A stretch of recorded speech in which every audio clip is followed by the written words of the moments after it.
ഇപ്പോൾ നമ്മൾ പോകുന്നത് ഉത്തര കന്നഡയിലേക്കാണ്. അവിടെ കാളി നദിക്ക് കുറുകെയുള്ള പാലം തകർന്ന് നദിയിലേക്ക് വീണ ട്രക്ക് കരക്ക് കയറ്റാനുള്ള അവസാനവട്ട ശ്രമം പുരോഗമിക്കുകയാണ്. മുങ്ങൽ വിദഗ്ധൻ ഈശ്വർ മാൽപ്പയുടെ നേതൃത്വത്തിലുള്ള സംഘമാണ് ട്രക്ക് പുറത്തെടുക്കുന്നത്. SDRF സംഘവും സഹായത്തിനുണ്ട്. കഴിഞ്ഞ 8-ാം തീയതിയാണ് കൊടിബാഗ് പാലം തകർന്നു വീണത്. AK അഭിലാഷ് നൽകും വിശദാംശങ്ങൾ. അഭിലാഷ്, 8-ാം തീയതി വീണതാണ് ഈ ട്രക്ക്. ഇതിലിപ്പോൾ അവസാന ഘട്ടത്തിലേക്ക് എത്തിയോ ട്രക്ക് പുറത്തെടുക്കാനുള്ള ശ്രമം?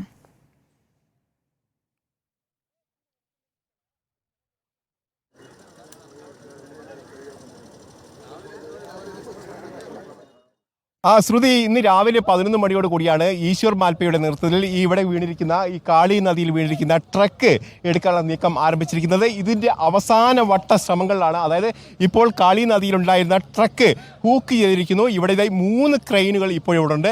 3 ക്രെയിനുകൾ ഉപയോഗിച്ച് ആ ട്രക്കിനെ വലിച്ചടിപ്പിക്കുകയാണ് എന്നുള്ളതാണ് ഏറ്റവും പ്രധാനപ്പെട്ട കാര്യം. കാരണം അവിടെ ഈ പാലത്തിൻ്റെ അടിയിൽ കുടുങ്ങിക്കിടക്കുന്ന വളരെ ബുദ്ധിമുട്ടേറിയ ഒരു സാഹചര്യത്തിൽ ആ കോൺക്രീറ്റ് പാളികൾക്കിടയിൽ നിന്നാണ് ആ ട്രക്ക് ഹൂക്ക് ചെയ്ത് ഇപ്പോൾ വലിച്ച് ഇങ്ങോട്ട് കരയ്ക്ക് വലിച്ചു കൊണ്ടുവരുന്നത്. ഇതിൽ പ്രധാനപ്പെട്ട ഒരു കാര്യം എന്ന് പറയുന്നത്, ഒരു പക്ഷേ നാളെ ഗംഗാവാലി പുഴയിൽ ഷിരൂർ ദൗത്യത്തിൻ്റെ ഭാഗമായി ഈ രീതിയിലായിരിക്കാം അവിടെ കുടുങ്ങിയിരിക്കുന്ന ട്രക്ക് പുറത്തെത്തിക്കാൻ ശ്രമിക്കുക എന്നാണ് ഈശ്വർ മാൽപ്പെ ഇന്നലെ മുതൽ നമ്മളോട് പറയുന്നത്. അതിന് സമാനമായ ഒരു രീതിയിലാണ് ഇപ്പോൾ ഇവിടെയും, അതായത് കാളി നദിയിലും ട്രക്ക് കരയ്ക്കെത്തിക്കാനുള്ള നീക്കം നടക്കുന്നത്. 3 ക്രെയിനുകൾ ഉപയോഗിച്ച് ഉള്ള ഈ കേബിളുകൾ, ഇരുമ്പ് കേബിളുകൾ പുഴയിലൂടെ വലിച്ച് ട്രക്കിനെ ഹൂക്ക് ചെയ്തുകൊണ്ടാണ് ആ ട്രക്ക് ഇപ്പോൾ പുഴയുടെ അടിത്തട്ടിലൂടെ വലിച്ചിഴച്ച് കൊണ്ടുവരുന്നത്. ഏതാണ്ട് ഒരു 15 മീറ്റർ മാത്രമാണ് ഇപ്പോൾ പുഴയിൽ നിന്ന് കരയിലേക്ക് ഈ ട്രക്ക് എത്തിക്കാനുള്ളത് എന്നാണ് നമുക്ക് മനസ്സിലാക്കാൻ കഴിയുന്നത്. ഈ കേബിളുകൾ നോക്കിയാൽ കാണാം, ഏതാണ്ട് അടുത്തെത്തിയിരിക്കുന്നു. ഏതാണ്ട് ഒരു 5-10 മിനിറ്റുകൾക്കകം തന്നെ ഈ ട്രക്ക് ഈ നദിയിൽ നിന്ന് കരയിലേക്ക് വലിച്ചടിപ്പിക്കാൻ കഴിയുമെന്ന് തന്നെയാണ് പ്രതീക്ഷിക്കുന്നത്. കഴിഞ്ഞ 8-ാം തീയതിയാണ് ഈ കാളി നദിയുടെ കുറുകെയുള്ള ഈ കൊടിബാഗ് എന്ന പാലം തകർന്നു വീണ് ഒരു ട്രക്കും അതോടൊപ്പം തന്നെ അതിലുള്ള ഡ്രൈവറും ഈ പുഴയിലേക്ക് വിടുന്നത്.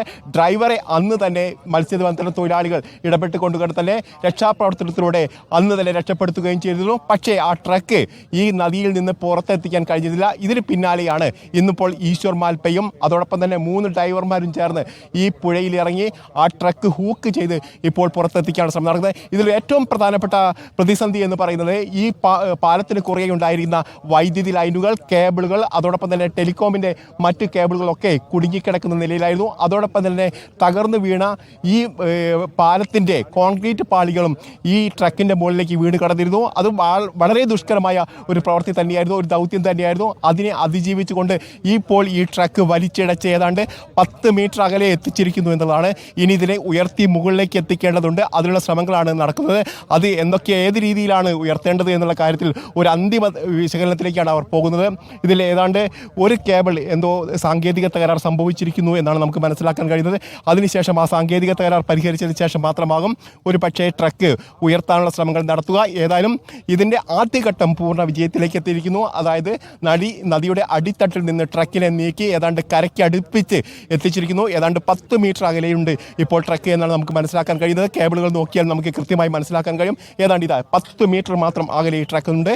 നാളെ ഇതിന് സമാനമായ രീതിയിൽ തന്നെയായിരിക്കും ഷിരൂരിലും ട്രക്ക് പുറത്തെത്തിക്കാനുള്ള നീക്കം നടക്കുക. കാരണം ഷിരൂരിൽ കയർ കണ്ടെത്തിയിട്ടുണ്ട്. കയർ ചുറ്റി വരിഞ്ഞ നിലയിലാണ്. ഒരു പക്ഷേ അതിനടിയിൽ തന്നെ ആ ട്രക്ക് ഉണ്ടാവാനുള്ള സാധ്യതയുണ്ട്. അതിന് മുകളിൽ മരങ്ങളുണ്ട്. ആ മരങ്ങളൊക്കെ നീക്കം ചെയ്താൽ മാത്രമേ ട്രക്ക് കരയ്ക്കെത്തിക്കാൻ കഴിയൂ. അങ്ങനെയാണെങ്കിൽ പോലും ആ മരങ്ങളും ട്രക്കുമൊക്കെ ഈ രീതിയിൽ തന്നെ ക്രെയിൻ ഉപയോഗിച്ച്, ഇരുമ്പ് കേബിളുകൾ ഉപയോഗിച്ച് കരയ്ക്ക് വലിച്ചിഴച്ച് കൊണ്ടുവന്ന് അവിടുന്ന് ഈ ട്രക്ക് പുറത്തെത്തിക്കാനുള്ള നീക്കമായിരിക്കും നാളെ ഇതിന് സമാനമായ രീതിയിൽ നടക്കുക. അതുതന്നെയാണ് ഇന്നത്തെ ഈ കാളി നദിയിലുള്ള ഈ ദൗത്യത്തിൻ്റെ ഏറ്റവും പ്രധാനപ്പെട്ട പ്രത്യേകത. ഒരു പക്ഷേ ഇതൊരു റിഹേഴ്സലായി വേണം ഇതിനെ കാണാൻ. കാരണം നാളെ നടക്കുന്ന അതിൻ്റെ ഒരു റിഹേഴ്സലായി തന്നെ ഇതിനെ കാണുകയും വേണം. ഇതിന് സമാനമായ രീതിയിൽ തന്നെയായിരിക്കും നാളെ ഗംഗാവാലി പുഴയിലും ട്രക്കിനെ പുറത്തെത്തിക്കാനുള്ള നീക്കം നടക്കുക. വ്യക്തമാണ്. AK അഭിലാഷാണ് വിശദാംശങ്ങൾ നൽകിയത്. ഉത്തര കന്നഡയിലെ കാളി നദിക്ക് കുറുകെയുള്ള പാലം തകർന്ന് നദിയിലേക്ക് വീണ ട്രക്ക് കരകയറ്റാനുള്ള അവസാനവട്ട ശ്രമമാണ് ഇപ്പോൾ പുരോഗമിക്കുന്നത്.